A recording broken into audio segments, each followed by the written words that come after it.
Beirut, Lebanon. For much of his life, Abdul-Halim al-Akoum stashed away cash in hopes of one day traveling from his Lebanese mountain village to perform the Hajj, the pilgrimage to Mecca that all Muslims who can are obliged to make once in their lives. He was all set to go this year until the coronavirus pandemic forced Saudi Arabia to effectively cancel the Hajj for what some scholars say may be the first time in history. It is the dream of every Muslim believer to visit Mecca and do the Hajj, said Mr. Al-Akoum, 61, a village official. But the pandemic came with no warning and took away that dream. The Saudi announcement sent shock waves of sadness and disappointment across the Muslim world, upending the plans of millions of believers to make a trip that many look forward to their whole lives and which, for many, marks a profound spiritual awakening. A 72-year-old retired port worker in Pakistan will stay home, despite his 6 children having pooled their money to finance his trip. A mother in Kenya will forego visiting sites she has long dreamed of seeing. An Egyptian school administrator named Zainab Ibrahim burst into tears. It was my only wish, Ms. Ibrahim said. To cancel it completely is such a shame. May God relieve us of this burden. Performing the pilgrimage at least once for those who are physically and financially able is one of the 5 pillars of Islam. Making the trip is such a sacred milestone for the world's 1.8 billion Muslims that in parts of the Arab world families of returned pilgrims paint murals on their homes to alert their neighbors to the pilgrim in their midst. Many people save up their entire lives to make the Hajj and, before modern transportation, spent months getting there. The pilgrimage conveys such religious status that many Muslims add the honorific al-Hajj or Haji to their names on their business cards. The Hajj is a transformative, emotional and spiritually moving experience, the spiritual pinnacle of a devout Muslim's life, said Yasser Qadi, Dean of the Islamic Seminary of America, who was supposed to lead a group of 250 pilgrims to Mecca this year. Since the Saudi announcement, he added, there's a sense of deflation and spiritual loss, and a great sadness. The Hajj is also big business. The Hajj, a 5- or 6-day pilgrimage that starts this year at the end of July, and the Umrah, a lesser pilgrimage that can be performed at any time of the year, earn Saudi Arabia billions of dollars each year, and Muslim communities from Texas to Tajikistan have travel agencies specializing in getting pilgrims to and from the holy sites and providing accommodation along the way. It is a catastrophe on all levels, economic, social and religious, said Tariq Kalach, who runs a Beirut travel agency that was planning to take 400 pilgrims to Mecca this year.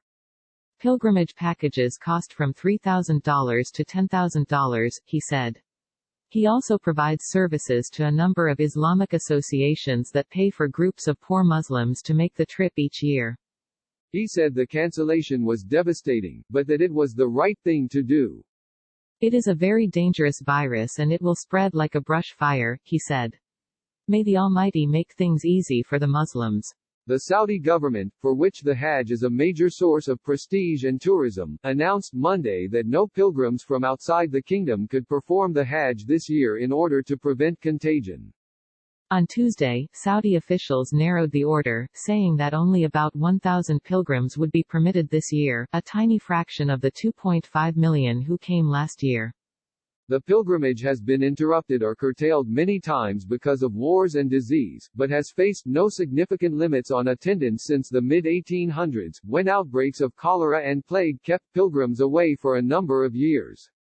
Saudi Arabia, whose king bears the title, the custodian of the 2 holy mosques, a reference to holy sites in Mecca and Medina, has never cancelled the Hajj since the modern kingdom was founded in 1932.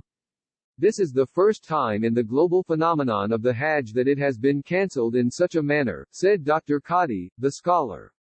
The dynamics have changed. 500 years ago you couldn't ban it. There were no passports, no visas. The Mongol invasion of the Levant in the 13th century, for example, prevented pilgrims from reaching Mecca, he said, but even then, the locals did it. Few criticize the decision to limit the event since Saudi Arabia is suffering from one of the largest coronavirus outbreaks in the Middle East, with 161,000 declared infections and more than 1,300 deaths. Epidemiologists have warned that mass gatherings, from concerts to sporting matches, can become so-called super-spreader events. Khalid Al-Maina, a Saudi political and media analyst who has attended the Hajj many times, said that much of the pilgrimage's importance comes from the way it mixes Muslims from different countries, races and social classes who might not otherwise cross paths. This is the religious, social, cultural aspect of the Hajj, he said. It is not just the ritual, but the meeting places, the many great friendships and bonds that are established and built there year after year. In Egypt, the economic hardship of recent years has turned the Hajj into an elusive dream for many, which only sharpened the blow of the cancellation. Ms. Ibrahim, the school administrator, applied 4 years in a row to a government lottery that offers free trips to the Hajj, failing every time. But this year, she scraped together the cost from her own funds.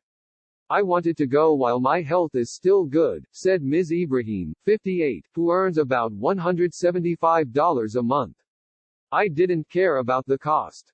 In many countries, even those who can muster the expense often wait years to be included in their country's quota of pilgrims, which are set by Saudi Arabia with the aim of equalizing the opportunity across the Muslim world.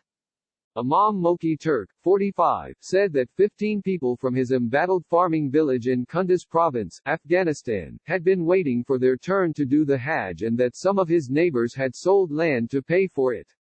Mr. Turk and 4 of his relatives registered for the pilgrimage 4 years ago, but only he made the list this year. This makes me very sad, because every Muslim hopes to go to Hajj once in his whole life, and when it was my turn, it was cancelled, Mr. Turk said. I'm very upset because I'm not sure if I'll be alive in the next few days, let alone next year. Since the first Hajj in 632, Muslims have traveled to Mecca in the face of hardship, adversity and disasters, gradually transforming the pilgrimage from an elite pursuit limited to small numbers of people into one of the world's largest Muslim gatherings. For centuries, it was a feat just to make it to Mecca in one piece. Under the Ottoman Empire, camel-riding pilgrims crossed the vast deserts of Arabia in giant caravans that set out from Cairo or Damascus in a journey often taking 6 weeks and vulnerable to attacks by Bedouin bandits. Others came by sea, braving storms, disease outbreaks in crowded ships, and other threats. In 1502, the Portuguese explorer Vasco da Gama, battling for control of trade routes, captured a ship filled with pilgrims as it returned from Mecca, set it on fire and killed several hundred people. In the 19th century, periodic cholera epidemics killed thousands of pilgrims. The Suez Canal shortened the sea voyage for many after it opened in 1869, and the advent of motor vehicles eased the land voyage starting in the 1920s. Even then, numbers remained low. The Hajj of 1929 registered 66,000 pilgrims. The numbers started soaring in the 1970s, as mass air travel became more affordable, and Saudi rulers recognized that the pilgrimage brought not just religious prestige but also income. The Hajj currently earns the kingdom billions of dollars a year. Since the 1990s, the pilgrimage has been marred by stampedes, giant tent fires and worries about outbreaks of diseases such as SARS or, more recently, MERS. The deadliest stampede occurred in 2015 when more than 2,200 people died. Despite the periodic tragedies, the Saudi authorities never cancelled it. The cancellation weighs particularly heavily on older Muslims who have been waiting for years to go in hopes that they can fulfill their religious obligation before death. I have been dreaming about it for 20 years and I hope to do it before I got this old, said Farayan al-Masri, 68, a woman from Beirut. Finally this year, she got her name on the list of a Lebanese Islamic association that finances trips for those in need, only to see her chances dashed by the pandemic. If God wills it, I will do the pilgrimage next year, she said. If I am still alive. Ben Hubbard reported from Beirut, and Declan Walsh from Cairo. Reporting was contributed by Abdi-Latif Dahir from Nairobi, Kenya, Nada Rishwan from Cairo, Naheem Rahim and Fahim Abed from Kabul, Afghanistan, Zia-ur Rahman from Karachi, Pakistan, and Ismail Khan in Peshawar, Pakistan.